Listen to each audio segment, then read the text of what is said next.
Hello, here we are again with another KitPlus TV show made possible with the support of Mediaproxy. So today we're chatting with someone who took the brave decision to launch a brand new studio during lockdown, and he also launched a new product. So welcome to the show, Ben Baldwin from Chuffed Productions. Hello, Ben. You must be mad. First of all, tell us about... That's a way to start an interview, isn't it? Yes, nice to see you two boys. How are you?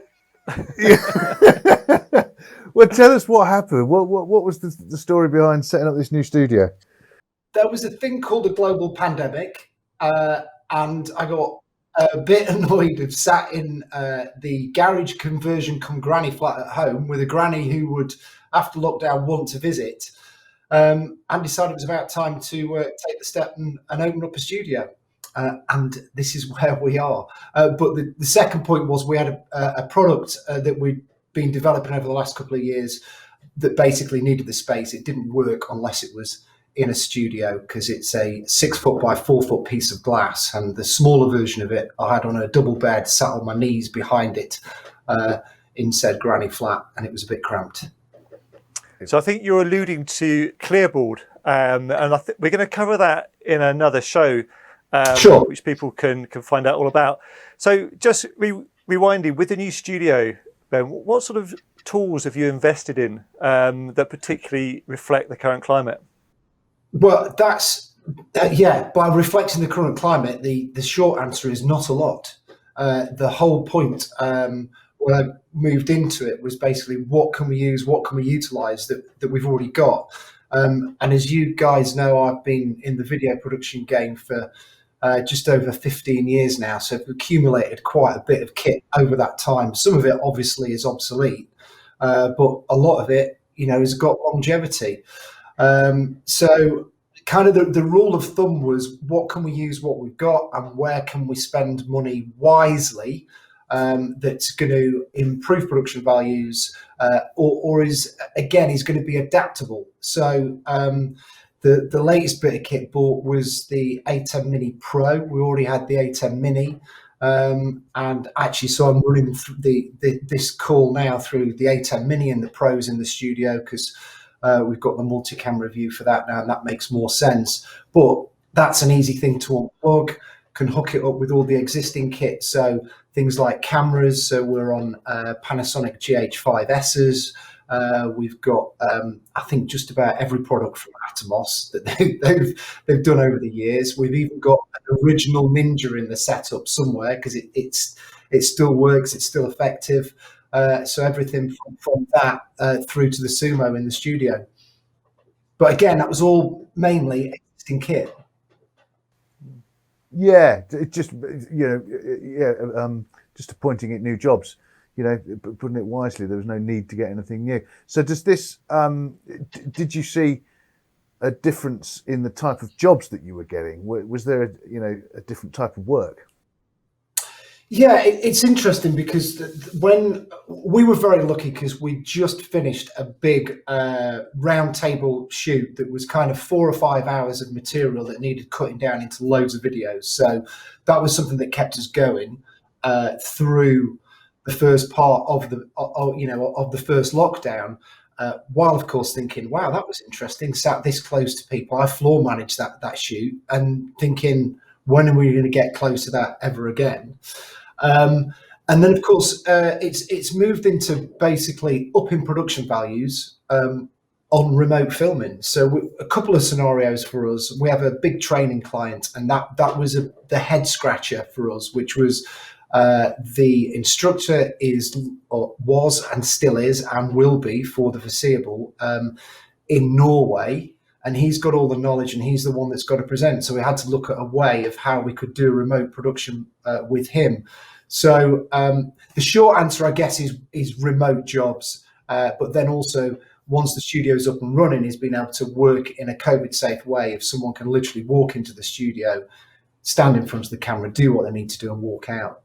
Mm. So we've heard lots of stories, Ben, where production companies have just lost all their clientele over the COVID-19 period, whether they've been furloughed or just the work's dried up completely. Where are the new clients that you found, and where should production companies be looking to maybe diversify their clientele? So I think the first thing, if they haven't done it already, and it was the first thing that I did, is call every single client you ever had or ever have, and just say, how can I help? And that was the very first thing that we did, is there anything we can do for you? It's nothing to do with selling. It's literally just support. And that's the one big thing that has definitely got us through this, because we've forged better relationships with clients that we had. And the new clients are coming from referrals from those clients who've said, hey, Chuffed Productions have looked after us, they've given advice, and you ought to have a chat with them and see if they can do anything for you.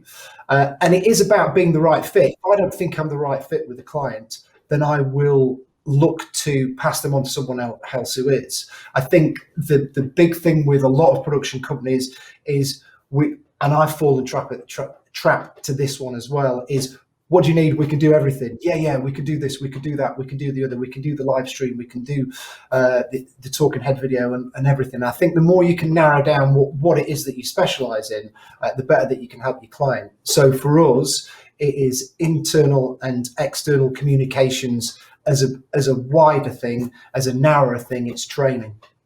Yeah, cool. And so, I mean, you've got this now. You've got this big load of new clients and referrals. We're in the middle of lockdown. Hopefully, we're coming towards the end of lockdown too. But we've been going through this. Are the new clients, existing clients, are they happy with the COVID measures that you've got in place? Because filming's difficult at the moment. Are they happy with what you're doing there, or are you still seeing people delay? There's no one answer to that, and I think that is that's the same across the board in any business at the moment, particularly with us regarding filming. We have clients that have booked shoots for next week and a couple of weeks' time, and we have clients who just don't simply want to do anything until it's all over. So, or until, I think, when is all over. So I think until tier levels have dropped. So yeah, it's probably about 50-50 actually, of those that are happy to come in, are happy with how we've got things set up. And then the other 50 are actually happy to wait, but work now on the post-production and pre-production, and really refine what it is they want to do, get themselves organised, and then we can start producing plenty of stuff for them. Yeah. Yeah. Now, I was going to ask you whether you can still film during lockdown. Well, clearly you are, and you can. But what are the limitations of what you can do? What can't you do during lockdown? Well, I think the big thing, we've just put a quote together today, and we're talking to a client about doing the round table, and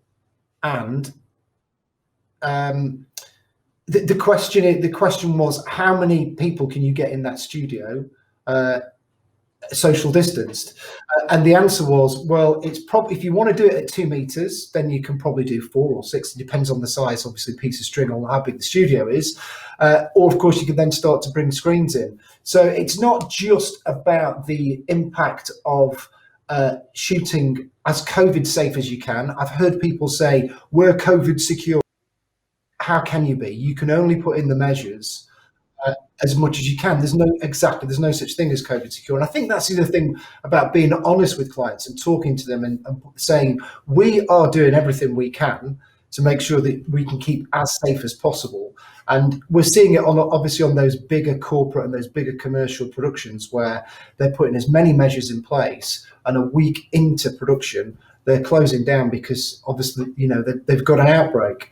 So it's about talking through clients and keeping it down to a minimum. So shoot we did just before the back end, just before actually this lockdown, it was literally, instead of having someone on the prompter, a producer, and then the 2 clients in the studio, the person who was chatting, and the director, it literally, I one-man band it. And that's the simplest way of doing it, and lots of cleaning. Yeah, crews are shrinking. I think my hands are terrible. Across the industry. So for those that, I mean, this is a bit of an open-ended question as well. For those that aren't ready to film right now, are there any? Are you giving any of your customers tips as to what they should be doing in pre-production? Anything different to what you would normally be doing during pre-production?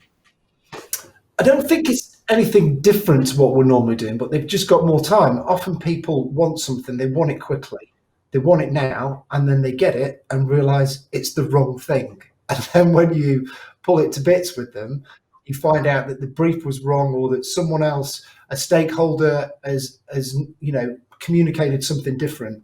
So we're talking to clients and saying, get your stuff ready, get all your ducks in a row, speak to everybody, and then just look back at it again. It's given us a little bit more time to look through that pre-production process with people and make sure that they've got their message and they've got their script right, so that when we get into the studio or on location, that it all runs a lot smoother. And that's part of what we've been doing as a production company during lockdown as well. It's not all been about new clients. There have been, empty weeks and an empty couple of months, particularly, in the run up to Christmas and just after. And that was about getting systems and processes in place to help clients and make things easy for clients. I think some production companies just make it so difficult for clients, and you've just got to make it easy for them, guide them through the process. Yeah, don't build barriers. Absolutely. Yeah, it's got to be easy and straightforward. Yeah. So, Ben, you've already given us lots of valuable information there, but just before we let you go, can you give us and our viewers a few words of your worldly wisdom, maybe a top tip, something to help us get through 2021? Still, I don't understand why we're still looking up people's noses. I've seen enough nasal hair to last me a lifetime of lockdowns. Take your laptop, put it on some books, stand in front of a window, get some nice light or a nice even light, and let's see those beautiful faces of yours and not the hair up your nostrils. Thank you. I couldn't agree more. Well, brilliant. Thank you very much, Ben, and thanks for watching. Today's show was brought to you with the support of Mediaproxy, and you can find out more about them at mediaproxy.com. Look forward to seeing you next time.